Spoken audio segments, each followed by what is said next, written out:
Legal adviser posting విషయంలో పల్నాడు జిల్లా ఎస్పీకి ఎమ్మెల్యే చెదలవాడ అరవింద బాబు మధ్య రగడ నెలకొంది.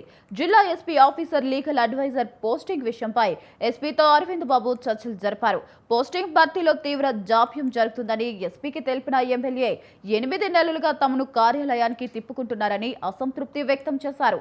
పోస్టింగ్ అంశంపై 8 నెలలుగా ఎస్పీ కృష్ణారావు తుది నిర్ణయం తీసుకోవట్లేదని ఎమ్మెల్యే చెదలవాడ చిరుబురులాడారు. ఎస్పీ తీరుపై ఎమ్మెల్యే అరవింద బాబు లాయర్లు తీవ్ర అసహనం వ్యక్తం చేయగా అక్కడి నుంచి ఎస్పీ వెళ్లిపోయారు. నిరసనగా 4 గంటల పాటు ఎమ్మెల్యే అరవింద బాబు ఎస్పీ కార్యాలయంలోనే ఉన్నారు. టీడీపీ అధ్యక్షుడు పల్లా శ్రీనివాసరావు ఆదేశాలతో దిగొచ్చిన ఎస్పీ రేపు ఆర్డర్ కాపీ ఇస్తానని చెప్పాడు. అయితే తాను సిఫార్సు చేసిన వ్యక్తికే లీగల్ అడ్వైజర్ పోస్ట్ ఇవ్వాలని ఎమ్మెల్యే చెదలవాడ పట్టుబడుతున్నారు.